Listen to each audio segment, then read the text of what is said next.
CFI sweethearts. Welcome to another episode of the Coming For You podcast, aka CFI official podcast. I am your host, Maximiliana. So today we are continuing with part 2 of the Kilimanjaro Trekking 2024.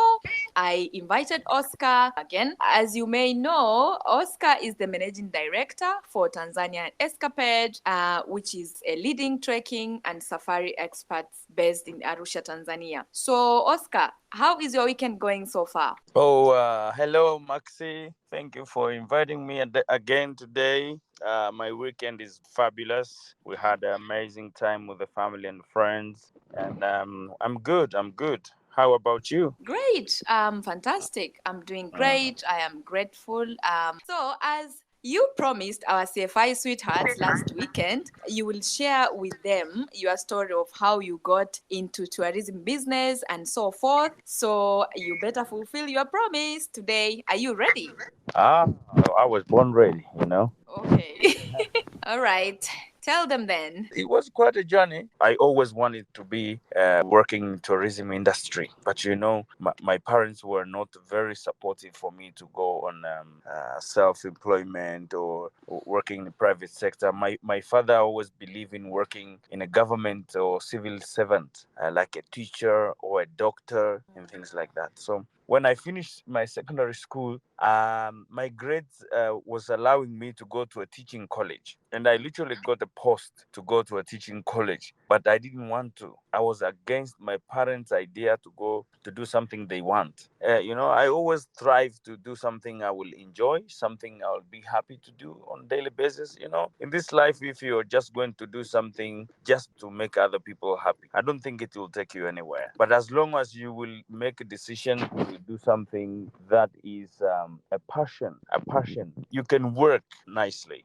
So it was quite a journey for me to be where I am today. But I had people mentoring me. I tried to do what I wanted to do. So I did not go to the college that I was supposed to go. So I will tell you how it happened. I got my post to go to the teaching college. My parents prepared everything for me. I left home and I was going to this college in Tanga. It's called the Ekenford College. And on my way from the village where my parents live, I stopped in a small town called Moshi. So I contacted a few of my friends. I told them, "You guys, what's your plan?" And they said, "Oh well, we want to go to do the teaching college." And I convinced them to not go to the teaching college so we can go to the tourism college, because we always wanted to. How dare you? Yes, I managed. How do you just, oh my God, how did you do that? I Were you convinced. friends for a long time? Yes, we went to the same school together. Okay. Yes, so we were good friends, and then we were like, we are going to separate. No, so I was like, I will convince them we can go to the college where I want to go, not the teaching college, the tourism college. So my two other friends, I managed to convince them. They joined me. We went to get the joining instruction form. We filled in, and we joined a tourism college instead of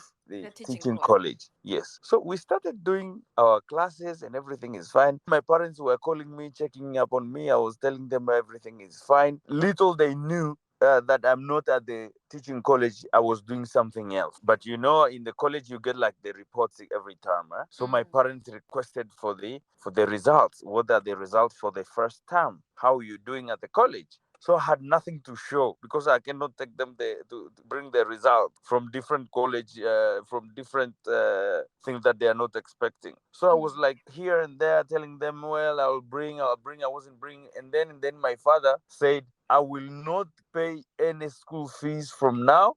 I will not send you any pocket money until I see some result from the college, or I will contact the college so that I can tell them, I can ask myself because you're not cooperating. And then it was very difficult for us. That's when the entrepreneurship kicked in for the first time, because I never knew that at that very early stage of my education, trying to go to a college to do what I like, I'm getting support from the parents. Suddenly, I have no money for food. Suddenly, I have no money to pay for the rent. Suddenly, I have no school fees. So I had to talk to my friends and tell them, guys, what are we going to do? Now I'm not getting any money from my parents, and we will have to find a way to survive. So one of my friends said, we will find a way to get some some money for this term, but we have to invest this money, and whatever profit we will get from this money, we will try to survive. And then we can find a way to get the college fee for the second term. That was very hard. And then I spoke to my brother, who is my elder brother. I explained the situation, and then he sent me some money. And my other friend spoke to his brother. He got some money, and my other friend got some money as well. So I told them what we are going to do that cannot affect our classes during the day, and so that we can still get an income. Well, and then that's when I brought up the idea to be a newspaper vendor, like a small shop, to buy a newspaper in the morning, and then we can split. One of us can be at the shop from morning until like 10, and then the rest will go to the college, and one of us will leave the college at 10, back to the shop, and that one who was left at the shop will go to the college at 10, stay until evening, and the one who stayed until 12 will until 1 will go take the shift. So we give ourselves a timetable where we will be able to be full time at the shop at the same time at the college. Wow. So in the evening we can exchange notes and what we have been taught. In that way we will survive. For how long were you able to do that? 1 year. Wow, that's quite a long time. Yes, for 1 year, that's what we did, and I suggested to do a newspaper vendor shop because you don't get lost. The newspaper you don't sell, you can always return and get the new one. Oh yeah, I didn't know about that. Yes. So if you buy 30 newspapers for selling today, for today's news, and then you pay maybe 15,000 shillings, and then you sell 10 newspapers and 20 newspapers were not sold, tomorrow you can replace those with current news. Oh, okay, with today's current news. Okay. Yes. So you cannot lose money. You will gain profit as much as you're selling. If you don't sell, you will retain your investment, but you will not lose. Wow, that's interesting. Yes. So that time, during my time when we were doing this business, one newspaper was 300 retail. You remember? Yeah, 300 Tanzanian shillings. Yeah, 300 Tanzanian shillings. We buy the newspaper for 270 shillings. So you get 30 cents profit in every newspaper that you sell. That's very small. Yes, it was tiny, but if you sell 20 newspapers, you do the math, 3 times 10, that's what, 300. So we would get 600 shillings. You can get corn flour, you can get vegetable and tomato and onion, and you can make ugali, the stiff porridge. Yeah. And your day will go by before you know it. So we did that. But you know how we were missing classes every day? It was encouraging us to study hard, learn from what your friend learned in the morning, teach them what you learned in the afternoon, and your other friend will teach you what they learned in the evening. So we were teaching each other every day. For 1 year, we were already practicing to become teachers, what we were avoiding to do. So we finally became teachers. Wow. Karma. Should we call it a karma? Yes. So what we were avoiding to do from our parents, that's what we ended up doing. On our exams, we did very well. We got the good grades. If I was not the first in class, my housemate was the first, or my other mate was the first. Either one of us three will lead. Wow. And top we tier did. Students. Yes, we did a very good job on our last examinations for the college. When we graduated, thanks to my principal, Prince Hanusi, he was our head principal of the college. He liked us a lot, and he knew what we were doing to survive. He even, sometimes when you don't pay your fees on time, we explained the situation. He understood. And even though, because we were collecting this money a little bit at a time, he allowed us to pay it in small portions. When we were finishing our studies, there was job position in Tanga. There was a new college opening in Tanga for tourism. It was called Royal Academy Institute of Tourism and Hotel Management. Yes, they had teachers there, but some of them were going to work in private companies. Some of them, they were not working full time. And they asked me, Oscar, are you familiar with Tanga region? And I said, yes, my brother lives there. I've been going there many times. Yes, I'm familiar with the place. And they said, there's a job there. Would you be happy to be an assistant tour guide lecturer in Tanga? And then I was like, well, that's not what I wanted to do, to be a teacher, but I can do that while I'm holding on to find a job that I want in a private company or whatever that will come up with that is in the tourism sector. Before I knew, I was offered a very good salary, a salary that I never dreamt of. I was like, this is too good to be true. Was like how much in Tanzanian shillings? Those days, 2007, I was offered 400,000 shillings. That was a lot of money for me. Ah, okay. Okay. For me, at least, who never earned more than what? I thought you were talking about maybe 4 millions then. No, no, no. That time, 400,000 for me as a student and a college leaver who just finished and who was struggling to get one meal per day. It was like a heaven came to me. I quite agree. So I was like, I was offered a house, I was offered a transport and a 400,000 salary. I was like, maybe this is a dream come true. I will go teach because all the studies that I'm supposed to teach, those are the studies that I passed by 100%, A plus. So it was not a difficult job for me to do. I ended up doing the teaching for 2 years. My story begins how I met my first private company to work with. So during the time I was working in Tanga as a teacher, I was also doing a side hustles. There's a hotel called Ocean Breeze Hotel in Tanga, owned by Mr. Massey, very good guy. God bless him. I used to go there. They used to call me if they have a tourist who are asking for a day trips. So I would go there, organize like day trips to Tongoni ruins, to go to Amboni caves, to go to the island on the Indian Ocean, and town trips. This was giving me extra income. And if it's meant to be, it's meant to be. I was doing two jobs as a teacher and also organizing trips, excursions for clients and tourists who are coming into Tanga. It was something that I enjoyed doing, even though it was not easy. Every day you sleep late in the morning, you have to wake up early, go for teaching. You finish teaching like at 4 in the evening. You go to work in this hotel, talking to the clients, organizing trips and all this. So one day I was walking in town and suddenly I met these two gentlemen. His name is Charles Milton and Dan Quayle. These two gentlemen, they're British. You know something that they called fly catcher? I don't know if they still No, do. no, no, no. What is that? A fly catcher is a kind of vendors who are just going around town looking for people who are tourists, sell them trips or to show them around so they can get paid. So I talked to them. They were like, where are you from? I said, I'm from Moshi, but I live and work here. And Charles Milton said, well, actually, my girlfriend is from Moshi. She's Chaga. I said, well, that's nice. They said, okay, we would like to do some things, but later you can meet us at the hotel. We can have dinner there and we can discuss what you can tell us what we can do because we don't know anything. All right. In terms of guiding them as tourists. Yeah. So that evening we organized to meet at 6 just before dinner so we can discuss about the options, what they want, what they can do, and I explain to them what they can do while they're in Tanga, what they can do in Pangani. I explained everything. They said, well, that's very interesting. We like it. And we would like you to organize a 3-day trip for us and tell us the price and so that we can confirm that we are going. So I gave them an itinerary and they liked it and they said we will pay. Please organize us a private car that you will be driving and also on a third day arrange a pickup on a fifth day to take us back to Tanga town and book us a bus.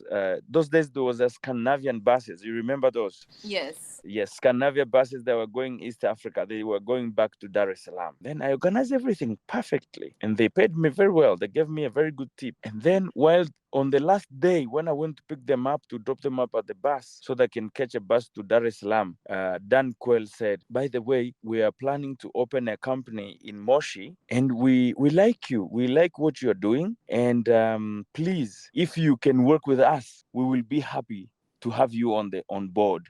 And then I said, Okay, you know what they're saying, they're going back to the UK and they will be back.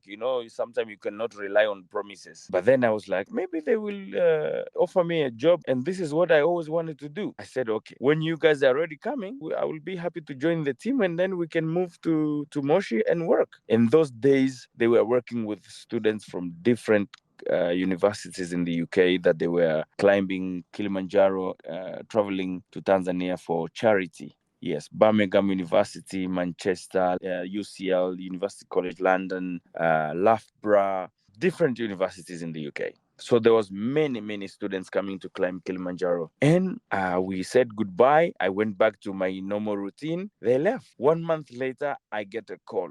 It's a UK number. I pick up. Suddenly, it's the same guy who promised me that he will be coming back to Tanzania for the business. They're like, Oscar, how are you doing? Good. Are you still in Tanga? I said, yes. Please, we are coming back in few days, and we are moving to Moshi. Are you still interested to join the team in Moshi? And then I said, yes, I am very interested. I will organize with my boss here where I work, so that I can move to Moshi. They said, that's good. Well, few days go by. They call me. They're in Dar es Salaam. They said, we are coming to pick you up. I had organized everything with my boss here, and they said, Oscar, you have worked with us perfectly. We would like to keep you, but as you're getting into what you always wanted to, it's a promotion for you. We give you all the blessing. You can go work. So I moved from Tanga back to Moshi. It was a new office, very challenging, because they were not experienced company. It was new, but they had clients. So, but for me, because I was already in the business for quite some time, it was actually a plus for them to have me on the team. And that's how I started working with my first company. Little that I knew, I ended up working for them for 7 years. That's when I decided to be like, okay, now I'm done to be employed, and I have learned enough for me to be on my own, and I will move on. So I consulted my boss, and I told him my plan to move to do something of my own. He gave me all the blessings. But I had introduced some tours in the company that they didn't have, the Swahili tour, that I organized trips to go to Zanzibar through Tanga, taking these local dhow boats to the beach, and taking the clients to different excursions in Zanzibar, like the spice farm trip, snorkeling at Mnemba, doing the old Stone Town tour, the Prison Island, the Nakupenda Island, the Blue Safari. All these trips, it was something that I invented in the company. Wow, you are quite an innovative guy. Yes, I am, and also I was since those days. They quite made good money from my innovations. So he was like, "We will not have you go empty-handed. You were working for us, but now we want to work with you. So the packages that you are handling in this company, now we will subcontract those to your company. So you and your team will organize everything. So we will pay you, and you will do the job." That's how I acquired my first client when I opened my first company. That sounds very inspiring. Yeah. So what I just want to tell the young guys and young people out there who are trying to thrive, to start something, to not be afraid. There's always a way of every end. Don't be afraid to start anything. You just need to be resilient. You just need to be encouraged. You just need to be confident. You need discipline. Yes, talk to people who have done it. Learn from them, and you will not fail. On our next episode, I think I will share some key things for the young people who are trying to do something for themselves, what they should be thinking of, what they should plan of to break through the core, so that they can achieve what they always desired. I quite agree. So before we finish, I was wondering, because I was trying to listen without interrupting you, so that at least I can structure a few questions here. You refused to go to Yes. teaching college, but you found yourself now teaching. Was it not challenging for you to teach? My point was not to have a job going every day to school, doing the same thing with the same kids every day for the rest of my life. I like to do different things. I like to move here and there. And I think by nature, I'm a leader. I'm not a person who sits and gets instruction from somebody. So as a leader, I always wanted to be able to organize things, to do things for people, and that's my passion. You know what will make you more happy? If I am organizing a trip for a person who is coming to climb Kilimanjaro, for cancer people, for instance. You know, that's big. And how do you feel